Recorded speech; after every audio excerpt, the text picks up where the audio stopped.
Oh, do not tell the priest of our plight, for he will call it a sin. But we've been out in the woods all night, conjuring summer in. Good news we bring by word of mouth, good news for cattle and corn. Now as the sun comes up in the north, by oak and ash and thorn.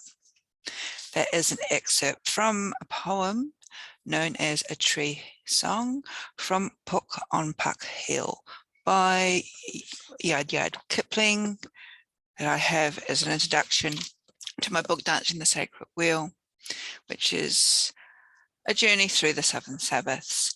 Hello, my name is Frances Billinghurst, and this is take 2 of my video on Bealtaine, because someone alerted to me that in my previous video, the end part of it didn't record properly. So I'm doing it again. So I'm just going to share my screen. And it seems very apt to be talking about Bealtaine because there's a huge debate on social media, of course, in relation to whether we observe Bealtaine here in the Southern Hemisphere or Samhain or do Halloween, etc., etc. I've already done my 2 cents worth on this topic. It's a very personal one here in the Southern Hemisphere, so I'm just going to focus on what I do, which is acknowledging Bealtaine. So before I go any further, I am just going to, my PowerPoint will play, acknowledge country. I acknowledge the Kaurna people of the Adelaide Plains, who are the traditional custodians of this land. In doing so, I pay my respects to the elders past, present, and emerging. So it's Bealtaine. As the sun now has reached the midway point between the equator and the Tropic of Capricorn, it continues to bring more and more warmth and light to the waiting earth.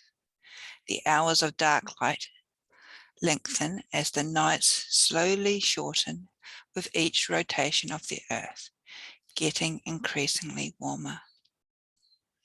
This is the time of the Gaelic or the Celtic and Gran Blig, or the greater sun, that marks the commencement of the lighter or light half of the year, because the Celts originally only observed 2 seasons, the light half, which was summer, and the dark half, which was winter.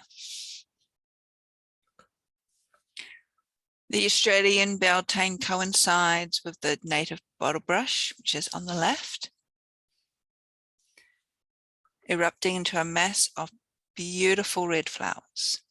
The Illawarra flame tree also erupts into fire with its scarlet red flowers, as if these 2 bushes and plants here in Australia are acknowledging that summer has arrived.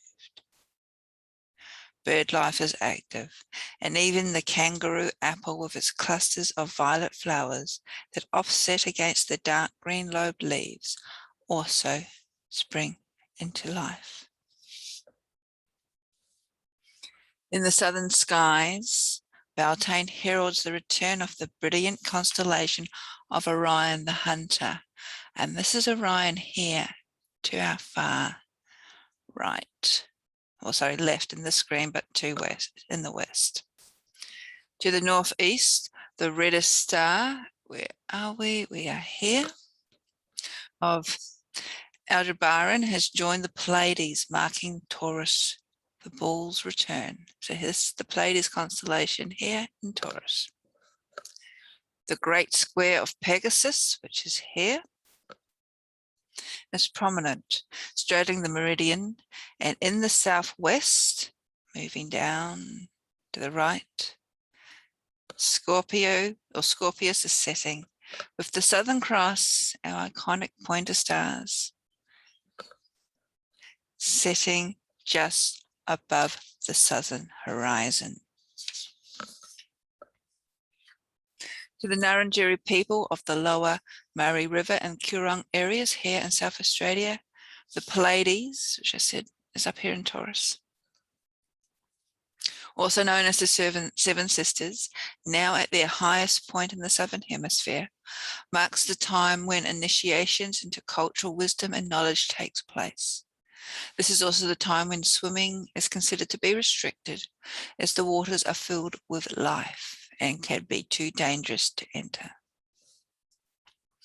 All along the waters of the Coorong, flocks of the Australian pelicans, the totem animal of the Ngarrindjeri people, are catching the warming air currents which allow their large bodies to lift effortlessly into the skies. The Ngarrindjeri people refer to this time of the year as redone, the time of warmth, which lasts from November to January.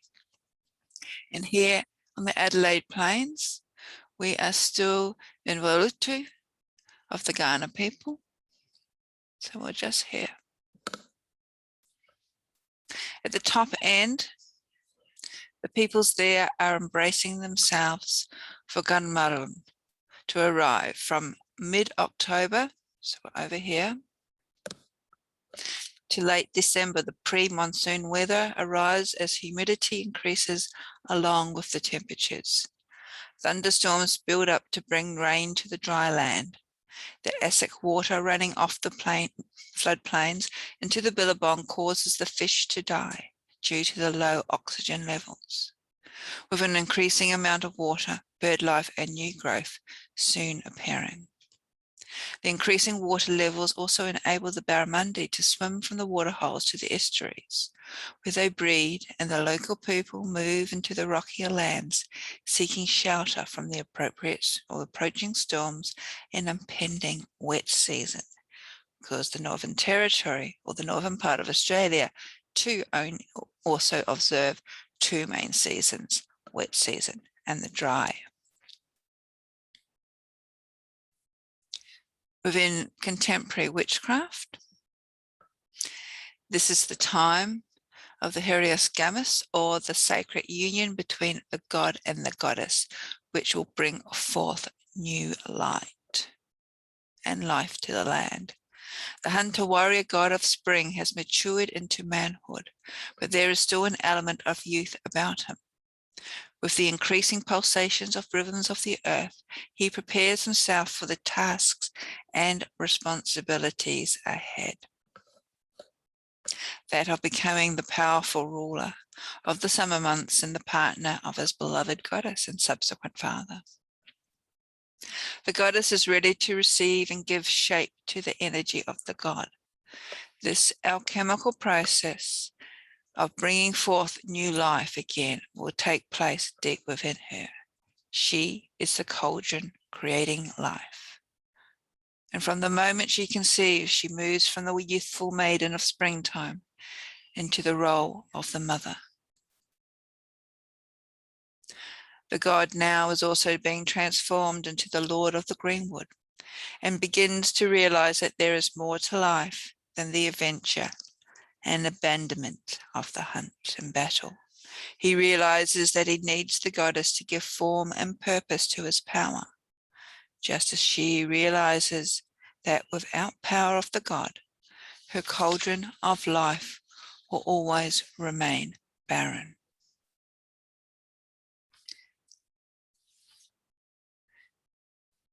Discovering this great love that they have for each other, a love that comes through understanding, they unite in the Hieros Gammas, the sacred marriage, the divine union, also referred to as the great rite within craft circles.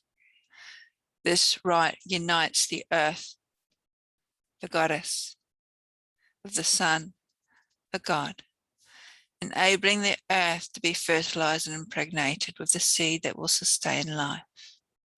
The goddess represents the land, and the god, the life force of the land.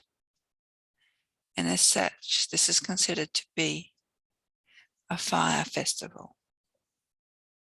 The word Bealtaine is believed to have come from the Irish Gaelic, with Bealtaine being the Scottish Gaelic, and both these words seem to mean or relate to balefire or need fire, with Baal being a corruption of Belius, a god whose worship was widespread throughout Britain and Gaul.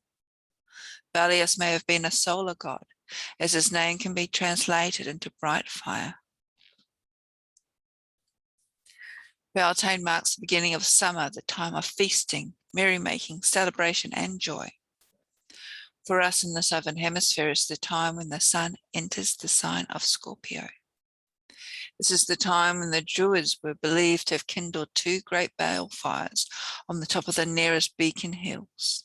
These need fires had healing properties, and people would pass through the flames to ensure protection for the coming year. They would also drive their cattle between the two bonfires before taking them to summer pastures. How ancient this seems to be debatable, as Ron Hutton indicates evidence of this occurring in Ireland only from the 19th century. However, he does note that by the early 19th century, there are records in Ireland of cows being driven through the two fires and May Day rituals being associated with the fire a century earlier in Scotland, in particular the Highlands and the Isles.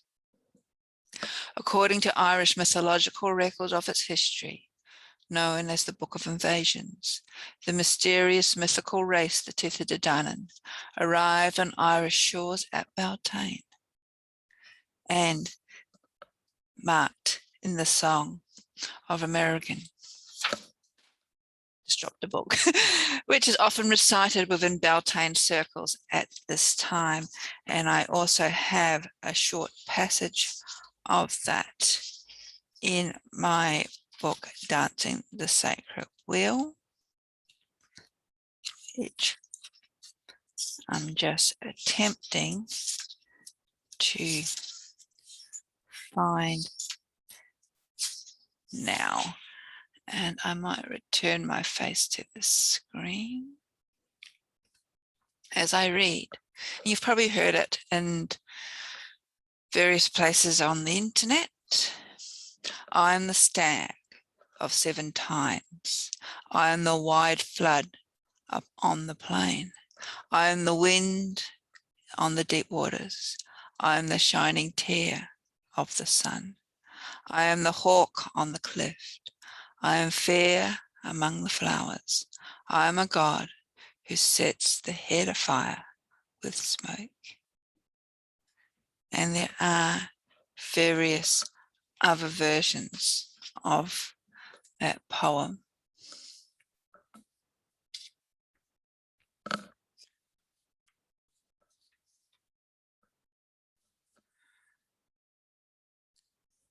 Bealtaine, the maypole. From as far back as the late Middle Ages, which is the 13th century, records indicate that the maypole was quite established in southern Britain, as well on the continent, from the Pyrenees, which borders France and Spain, through to Scandinavia and even into Russia. 15th century Londoner, pamphleteer and Puritan Philip Stubbs described the maypole as being covered with flowers and drawn by oxen whose horns were tipped with nosegays. Men, women, and children followed with great devotion, and when they set up the maypole in the town square, decorated it with the golden boughs and danced around it. His distaste for such an event was also recorded.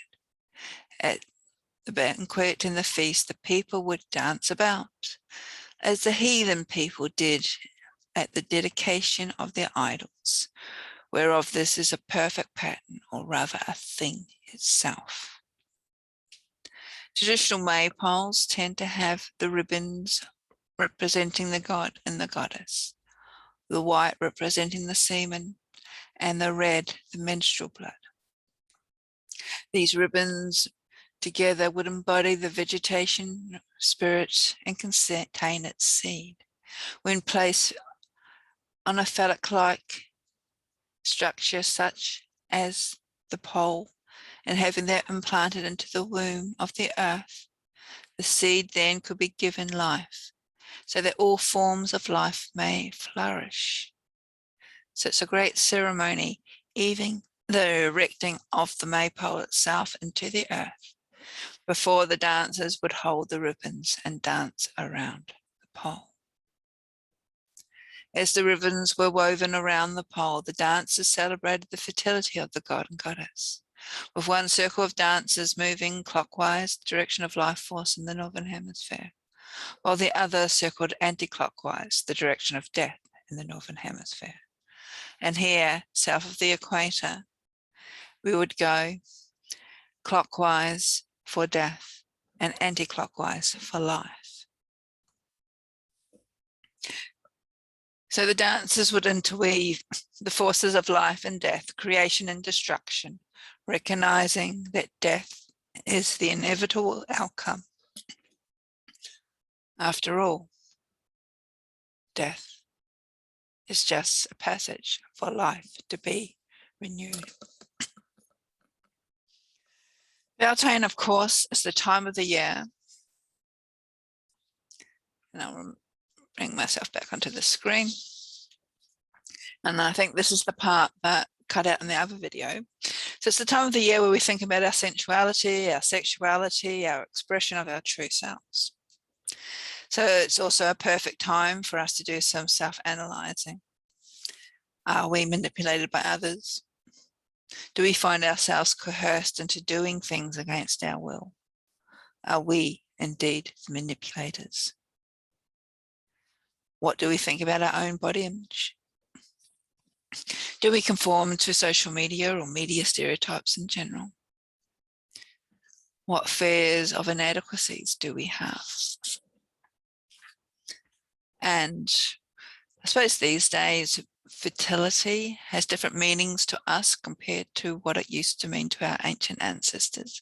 We're no longer so fixated on the fertility as in procreation of the human race. We're overpopulated on the planet as it is, but we can move that fertility into fertility of the mind, fertility of action, and how our actions and reactions affect other people. But more importantly, we can bring it back to how we view our own selves. And one of the exercises that I do have in Dancing the Sacred Wheel for this time of the year, which is probably handy for the solitary practitioner, is to get your favorite essential oils. And it doesn't matter if you're not into essential oils, maybe just use a standard carrier oil as well. Put a few drops of essential oils into a carrier oil. So we're only looking at probably about 10 mils. Or you can just use a straight base oil, even extra virgin olive oil, if that's anything that you have on hand. And give yourself what in many other circles are often referred to as a blessing. And sort of confirm your connection with your body. Start off with your feet and just put a few drops of the blended oil or the straight base oil onto your feet, and as you massage them in, say, "Blessed are my feet that carry me upon the earth." Moving up, and this sort of goes up your chakra, your energy points as well. If you're clothed, this next bit is probably really good. If you are doing this naked or sky-clad, just sort of touch the outside of your genital area, your womb or your phallus. Don't need to be, especially using essential oils. Some of them do cause a reaction, especially if you've got sensitive skin. So around your genital area, blessed is my womb or my phallus that spins with my own creative energy. And think about those words and what that actually means. Moving up to your stomach, around your belly button. Blessed is my stomach that feeds my power. Up to your heart. Blessed is my heart, which gives and love and embraces my world.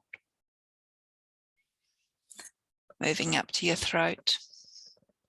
Blessed is my throat, which speaks my words and listens too.